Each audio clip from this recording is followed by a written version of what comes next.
well, I don't want to come off the bench is not a personal issue. Well, I don't like my role. Dewanna Bonner, don't let the door hit you where the good Lord split ya. See ya, wouldn't want to be. This is the tale of a basketball player who believed she was entering a cozy retirement community where she could enjoy easy incomes and the attention of others, only to learn that true basketball necessitates fighting for your spot. Wade veteran Dewanna Bonner, the team announced. Indiana looked at trade possibilities for the six-time All-Star who had not played since June 10th for what the team called, quote, personal reasons.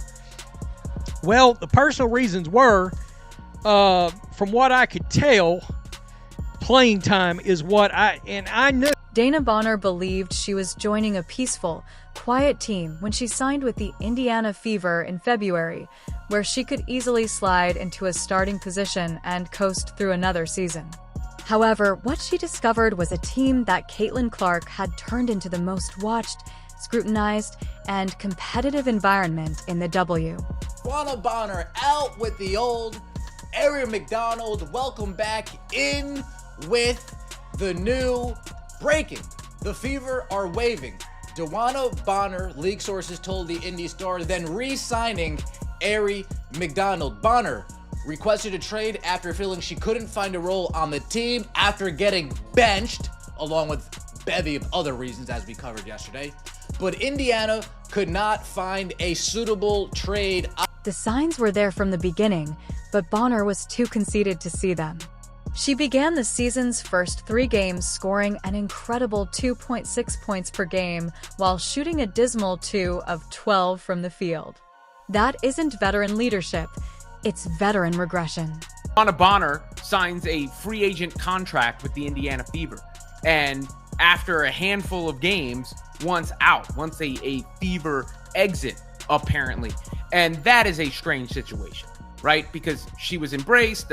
She had her achievement at the beginning of the season, moving up the scoring ranks. They were referring to her as Mama Bear in training camp. And now all of a sudden that has fallen apart. She was out of the starting lineup, hadn't really produced that much, particularly on the offensive end. And this, looks poor on the franchise when it comes to the free agent moves in retrospect, the team that they put together in the offseason. I don't think it reflects well on Dewanna Bonner, whose absence was for quote-unquote personal reasons, but now it seems like she was just upset with the team and the situation overall, and it adds more drama to what has been a drama-filled season for Caitlin Clark. What then did Coach Stephanie White do? She benched Bonner in favor of Lexi Hull, a player who genuinely wanted to help the team win basketball, making the obvious choice that any capable coach would make. Her minutes had significantly dropped from last year. Well, in turn, if her minutes drop, a lot of her production numbers that she can see and the rest of the league can see also dropped with it. Look, she's just like Natasha Howard. She looks old on the court. All right, I'm not trying to be this is not ageism.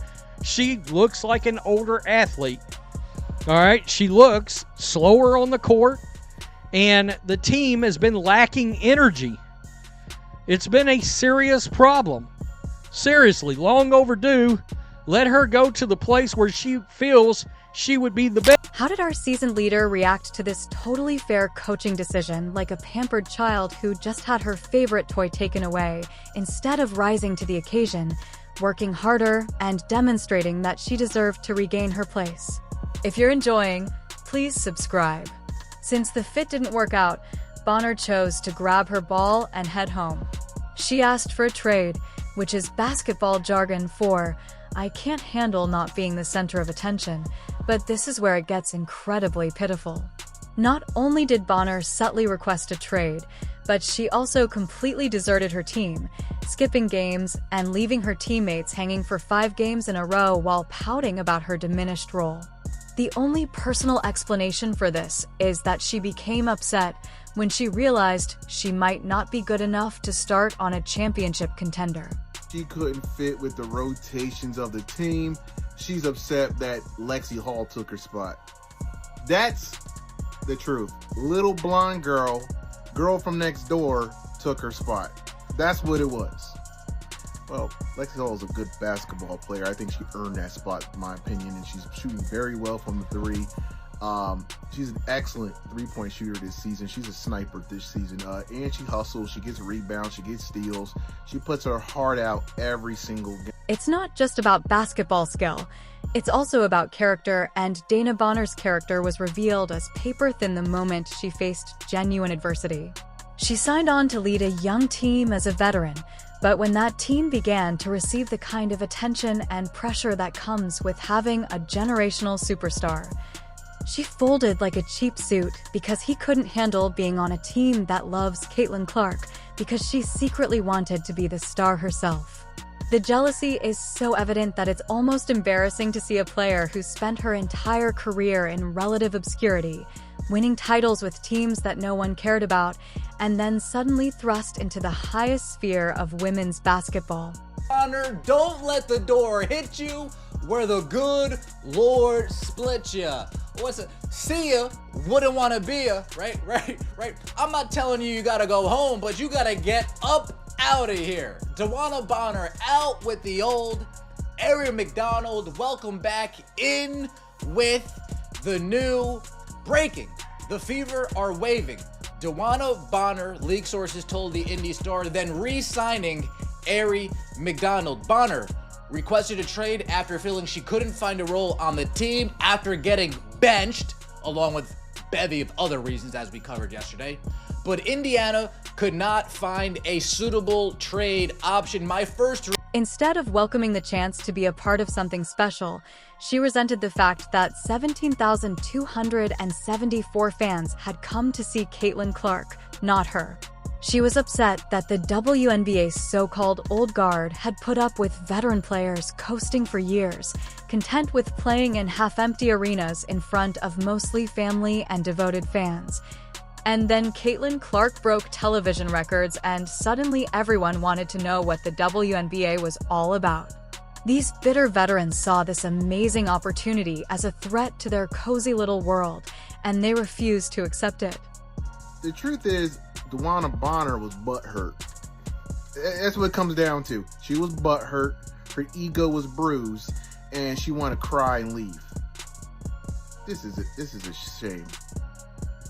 See, if you're truly a team player, you accept that Lexi Hull's better than you.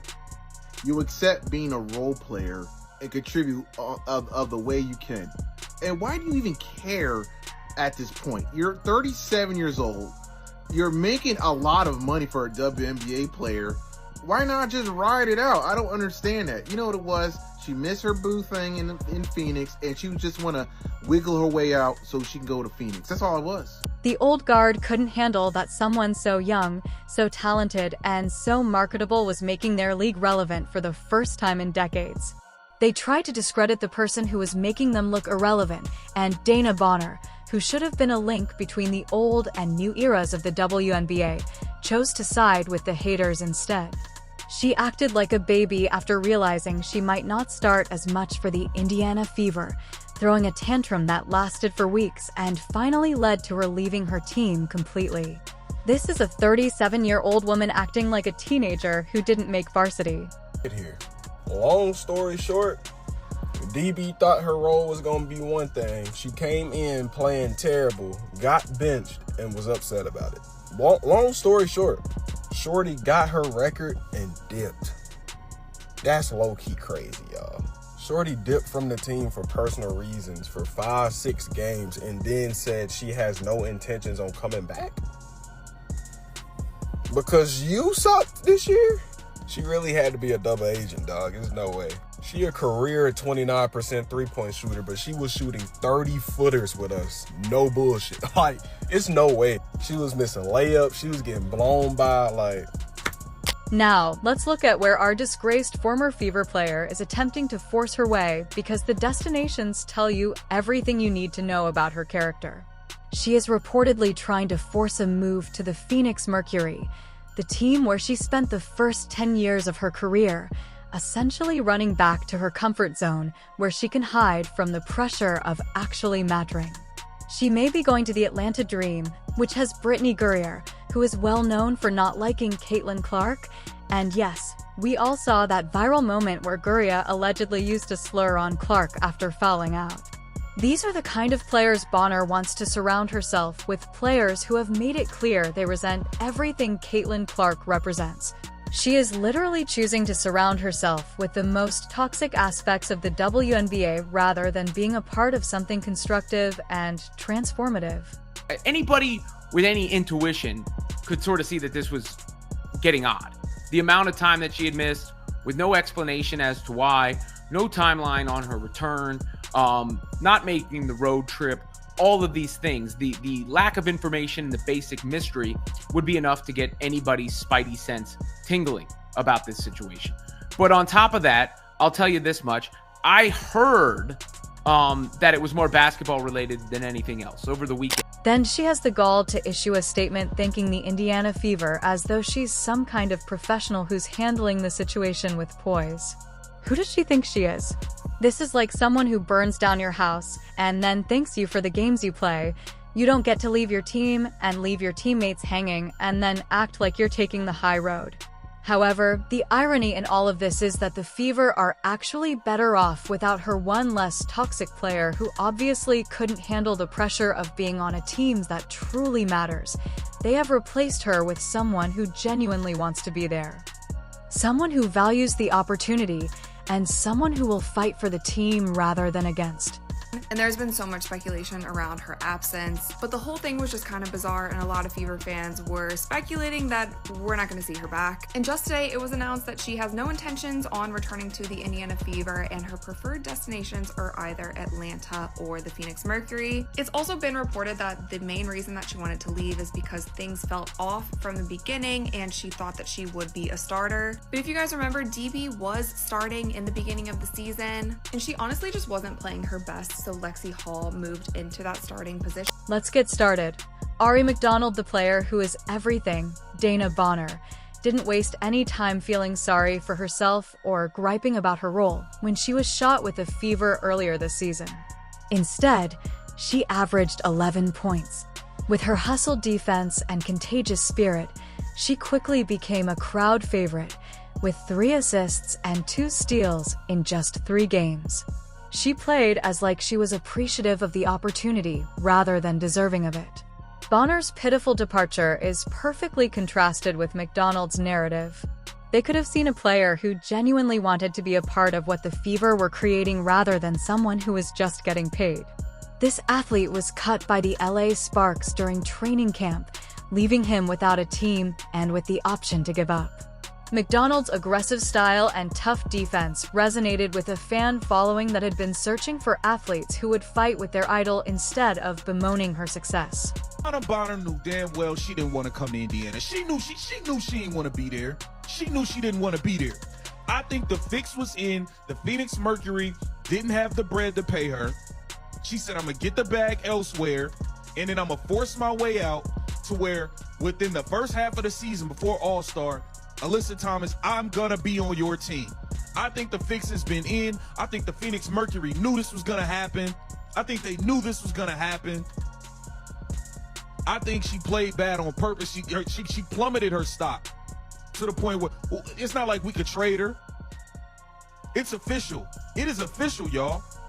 And better yet, even though my time with the team was short, McDonald grasped right away what it meant to play for the Fever during the Caitlin Clark period. She didn't see Clark's success as a threat, but rather as a chance to be a part of something extraordinary. When she resigned, McDonald compared that to Bonner's comment that the fit didn't work out, with one athlete embracing the occasion and the other avoiding it.